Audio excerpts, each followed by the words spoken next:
Welcome to this DaVinci Resolve Fusion node breakdown. Today's node is the glow node. So we're going to jump into Fusion and we've got some media and we're going to add a glow. Now the glow node that we're about to use is a DaVinci Resolve effect available within Fusion. So let's go ahead and hit Shift Space, glow. And if you notice, we've got three. This is a plugin, but by default on your DaVinci, you'll probably only have two glows. And you're going to have one with a little GLO shorthand after it and one without. The one with the shorthand is the Fusion resident node that we've already gone over. And the one without the shorthand is the DaVinci Resolve effect. So we're going to add this glow to our footage. And right off the bat, you start seeing we've got some glow going on. So if I go up top to our shine threshold and lower it, you can see our glow is coming in more. Now, before I go over anything else, I kind of want to talk about this alpha masks light sources and alpha limits effect, because they don't work like they do in DaVinci Resolve the same within Fusion. So meaning, if we go to our color grading tab, on our little nodes in the color grading tab, we have this alpha right here. So this blue input is for our alpha. And this effect is meant to use this separate alpha channel. So if we add this blur effect, it's going to use this separate alpha channel to affect different things on that blur. But within Fusion, it isn't built that way. So even though we do have an alpha channel coming in, we don't have separate alpha channels for the RGB and separate for the alpha. So these two don't quite work the same as they do in the color grading tab within DaVinci Resolve. And what this alpha mask light sources does is, if we have this checked or unchecked, checking it will basically ignore the light sources within that mask. So if we had a mask to mask off, say, this window, this wouldn't be used as a light source, just this spotlight and maybe this window. So that's what that does. And then this alpha limits effect is mainly for compositing. So to show that these really do nothing, we're going to use our little effect mask input on our glow. So I'm just going to bring in a ellipse, input it, and you can see this input operates like it does on any other node within Fusion, and it just limits where that effect is taking place based off the mask we input. So it's only happening within our little mask. So as I move it around, you can see that's where our glow effect is happening. And these two checkboxes do absolutely nothing when we're running it this way. However, if I took this ellipse and I created an alpha on our media in, meaning now we have an alpha on our media in, if I go to our glow, our alpha mask light sources is not going to do anything. However, our alpha limits effect will. So this option does work the same as it does in the color grading tab, as long as that alpha is coming in with the RGB channels and not the effect mask. But our alpha mask light sources does not work properly within Fusion. So let's move on. So up top, we have three regions we can change, or three ways we can view. So we have source regions, which is just going to show our light source, which is used for that blurring. So if I minimize it, you can see what it's using to blur. Our glow alone is just going to show the glow that is being output from that image. And our final result is our final result. And all three of these options will actually output. So if I connect this to our media out and we look at our media out, source regions is still showing source regions. Glow is still showing glow. And our final result. Meaning we can bring these out and use these different regions for different things if we need to, which is great.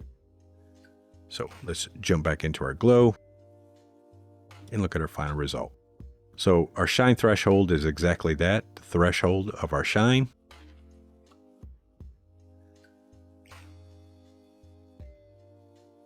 Under that, we have shape and spread, so we can change the spread of our glow.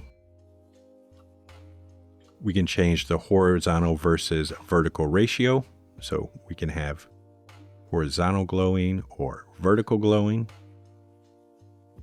We can change our relative spread on the red.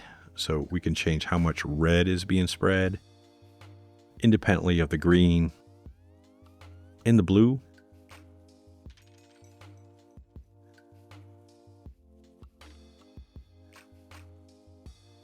Under our color and composite, we can add gain or lower it for our little glow there. We can change our gamma of the glow. We can change the saturation. And we can change the color of our glow if we need to as well. So whatever color we want our glow, we can make our glow that color. And we can change them independently on the red, the green, and the blue. For our secondary glow, we have to check this to have a secondary glow. So if we check that, we're going to have a secondary glow going around our original glow, and we have independent gain for that glow. Independent spread.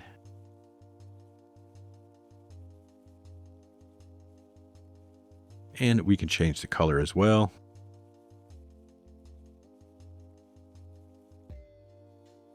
And we can change it independently on the red, the green, and the blue. Under atmosphere, we can add atmosphere to our existing footage here. And what it's going to do is it's going to create like a noise that goes around. So if I jam the strength up, you can see what's happening. We've got some noise going on there. And we can change the detail of that noise. And I'll leave it up so you can see what's going on. We can change the scale. We can change the horizontal versus vertical ratio of our noise. We can change the animation. So we can animate that if we want. And we can change the seethe rate. Now the seethe is going to be constant, meaning if I push play, it's actually going to seethe no matter what. If we want that seethe turned off, you have to make it 0. But we can crank it so it's going super fast, or find something you want. And even with this, we can still up the evolution of it if we wanted to. So we could keyframe our evolution, go to the end, change our evolution so it's super crazy. Hit play. Now we've got crazy noise, atmosphere going on in the background. And then we can get our strength how we want it. But if you notice, this isn't moving with the footage. It's just moving in front of the camera, so it's pretty stagnant.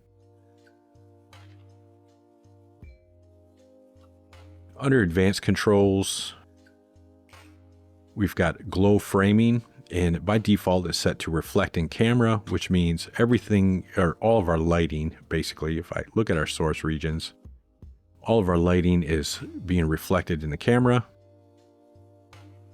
If I select vignette, it's going to add a vignette around to kind of minimize some of the glowing around the edges. And the source is still going to show the source, but I can change the opacity of that, and you might be able to see it better, but it's a little hard. But basically what vignetting is doing is it's kind of creating this little vignette around so our glow isn't hitting the edges so hard. So let's change that to reflect camera. And then under composite type, we've got all the standard compositing types. And we can change our opacity of that glow. We can invert it. And under source recovery, we can recover anything that got blown out from our glow, kind of bring that back.